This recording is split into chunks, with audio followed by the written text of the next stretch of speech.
The Celebrated Jumping Frog of Calaveras County, written by Mark Twain and performed by Frank Marcopolos. In compliance with the request of a friend of mine who wrote me from the East, I called on good-natured, garrulous old Simon Wheeler and inquired after my friend's friend, Leonidas W. Smiley, as requested to do, and I hereunto append the result. I have a lurking suspicion that Leonidas W. Smiley is a myth, that my friend never knew such a personage, and that he only conjectured that if I asked old Wheeler about him, it would remind him of his infamous Jim Smiley, and he would go to work and bore me nearly to death with some infernal reminiscence of him, as long and tedious as it should be useless for me. If that was the design, it certainly succeeded. I found Simon Wheeler dozing comfortably by the barroom stove of the old dilapidated tavern in the ancient mining camp of Angels, and I noticed that he was fat and bald-headed, and had an expression of winning gentleness and simplicity upon his tranquil countenance. He roused up and gave me good day. I told him a friend of mine had commissioned me to make some inquiries about a cherished companion of his boyhood, Leonidas W. Smiley, Reverend Leonidas W. Smiley, a young minister of the gospel, who he had heard was at one time a resident of Angel's Camp. I added that if Mr. Wheeler could tell me anything about this Reverend Leonidas W. Smiley, I would feel under many obligations to him. Simon Wheeler backed me into a corner and blockaded me there with his chair, and then sat me down and reeled off the monotonous narrative which follows this paragraph. He never smiled. He never frowned. He never changed his voice from the gentle flowing key to which he tuned the initial sentence. He never betrayed the slightest suspicion of enthusiasm. But all through the interminable narrative, there ran a vein of impressive earnestness and sincerity, which showed me plainly that, so far from his imagining that there was anything ridiculous or funny about his story, he regarded it as a really important matter and admired its two heroes as men of transcendent genius in finesse. To me, the spectacle of a man drifting serenely along through such a queer yarn without ever smiling was exquisitely absurd. Well, as I said before, I asked him to tell me what he knew of Reverend Leonidas W. Smiley, and he replied as follows. I let him go on in his own way and never interrupted him once. There was a feller here once by the name of Jim Smiley. In the winter of 49 or maybe it was the spring of 50. I don't recall exactly, somehow. Though what makes me think it was one or the other is because I remember the big flume wasn't finished when he first came to the camp. But anyway, he was the curiousest man about always betting on anything that turned up you ever could see. If he could get anybody to bet on the other side, and if he couldn't, he'd change sides. Any way that suited the other man would suit him. Anyway, just so he's got a bet, he was satisfied. But still, he was lucky, uncommon lucky. He most always come out the winner. He was always ready and laying for a chance. There couldn't be no solitary thing mentioned, but that feller'd offer to bet on it and take any side you please. As I was just telling you, if there was a horse race, you'd find him flush, or you'd find him busted at the end of it. If there was a dog fight, he'd bet on it. If there was a cat fight, he'd bet on it. If there was a chicken fight, he'd bet on it. Why, if there were two birds sitting on a fence, he would bet you which one would fly first. Or if there was a camp meeting, he would be there, regular, to bet on Parson Walker, which he judged to be the best exhorter about here, and so he was, too, and a good man. If he even seen a straddlebug start to go anywheres, he would bet you how long it would take him to get wherever he was going to, and if you took him up, he would foller that straddlebug to Mexico, but what he would find out where he was bound for and how long he was on the road. Lots of the boys here has seen that Smiley and can tell you about him. Why, it never made no difference to him. He would bet on anything. The dangdest feller. Parson Walker's wife laid very sick once for a good while, and it seemed as if they weren't going to save her, but one morning he came in and Smiley asked how she was, and he said she was considerable better. Thanked the Lord for his infinite mercy, and coming on so smart that, with the blessing of Providence, she'd get well yet, and Smiley, before he thought, says, "Well, I'll risk 2.5 that she don't, anyway." This year Smiley had a mare. The boys called her the 15-minute nag, but that was only in fun, because, of course, she was faster than that, and he used to win money on that horse, for all she was so slow and always had the asthma or the distemper or the consumption or something of that kind.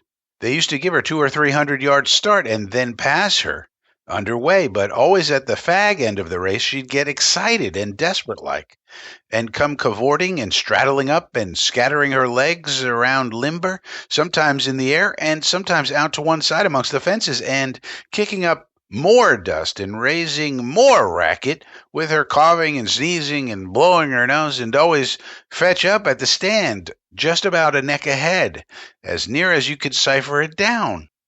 And he had a little small bullpup that to look at him you'd think it weren't worth a cent, but to set around and look ornery and lay for a chance to steal something.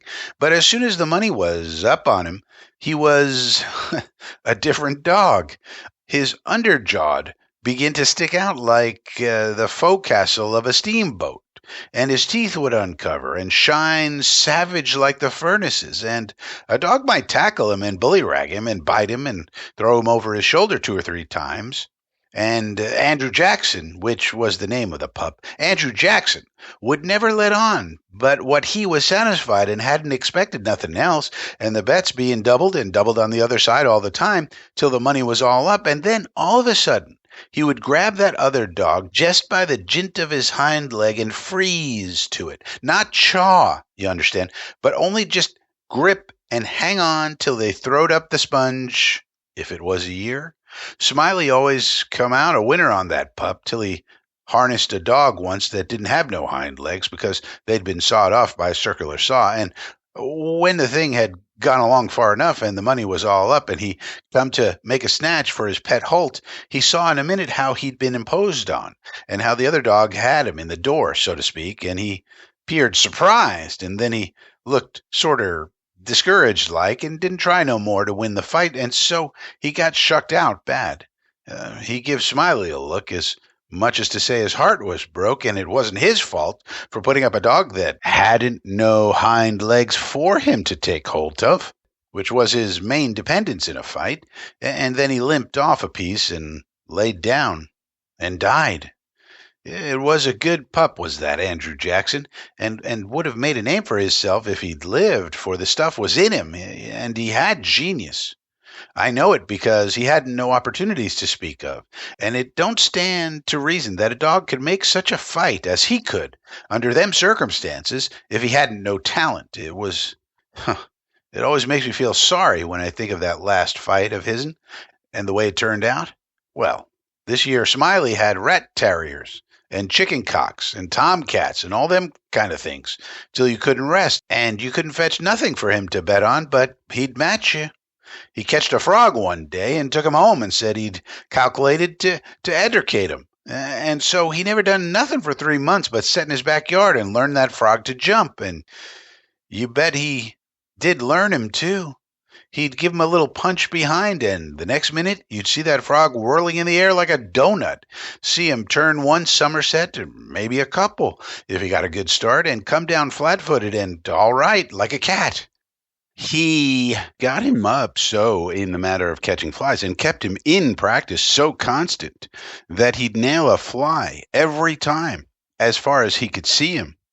Smiley said all the frog wanted was education and he could do most anything. And I believe him. Why, I've seen him set Daniel Webster down here on this floor. Daniel Webster was the name of the frog, and sing out, "Flies, Daniel, flies!" And quicker'n you could wink, he'd spring straight up and snake a fly off in a counter over there and flop down on the floor again as solid as a gob of mud and fall to scratching the side of his head with his hind foot as indifferent as if he hadn't no idea he'd been doing any more than any frog might do. You never see a frog so modest and straightforward as he was, for all he was so gifted.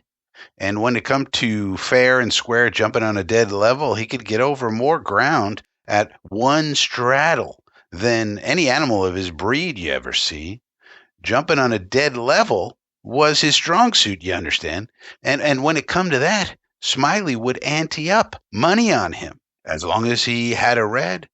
Smiley was monstrous proud of his frog, and, well, he might be, for fellers that had traveled and been everywheres all said that he laid over any frog that ever they see. Well, Smiley kept the beast in a little lattice box, and he used to fetch him downtown sometimes and lay for a bet. One day, a feller, a stranger in the camp he was, come across him with his box and says, "What might it be that you've got in the box?" And Smiley says, sort of indifferent like, "It might be a parrot, or it might be a canary, maybe, but it ain't. It's only just a frog." And the feller took it and looked at it careful and turned it round this way and that and says, "So it is. Well, what's he good for?" "Well," Smiley says, easy and careless, "he's good enough for one thing, I should judge. He can outjump ary frog in Calaveras County." The feller took the box again and took another long, particular look and give it back to Smiley and says, very deliberate, "Well, I don't see no punts about that frog that's any better than any other frog." "Maybe you don't," Smiley says. "Maybe you understand frogs, and maybe you don't understand 'em. Maybe you've had experience, and maybe you ain't.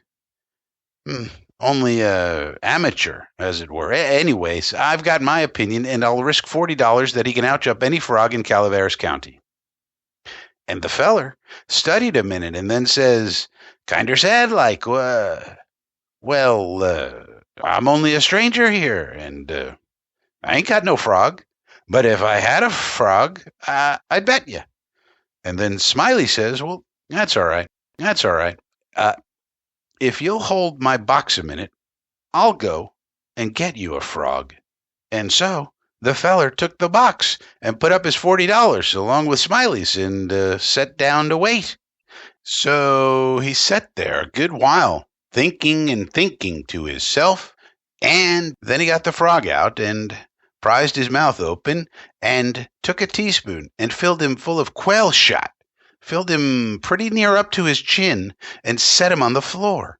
Smiley, he went to the swamp and slopped around in the mud for a long time, and finally he catched a frog and fetched him in and give him to this feller and says, "Now, if you're ready, set him alongside of Daniel with his 4 paws just even with Daniel, and I'll give the word."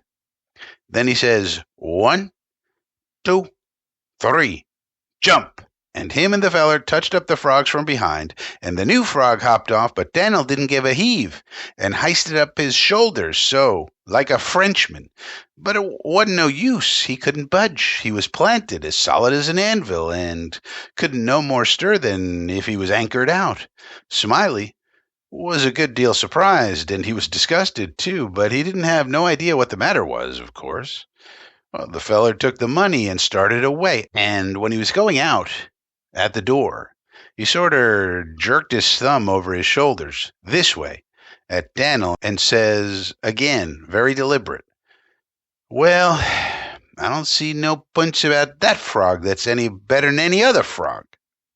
Smiley, he stood scratching his head and looking down at Daniel a long time, and at last he says, "I do wonder what in the nation that frog throwed off for.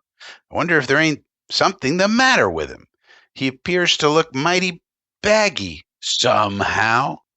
And he catched Daniel by the nape of the neck and lifted him up and says, "Why, blame my cats if he don't weigh 5 pound," and turned him upside down, and he belched out a double handful of shot. And then he see how it was, and he was the maddest man.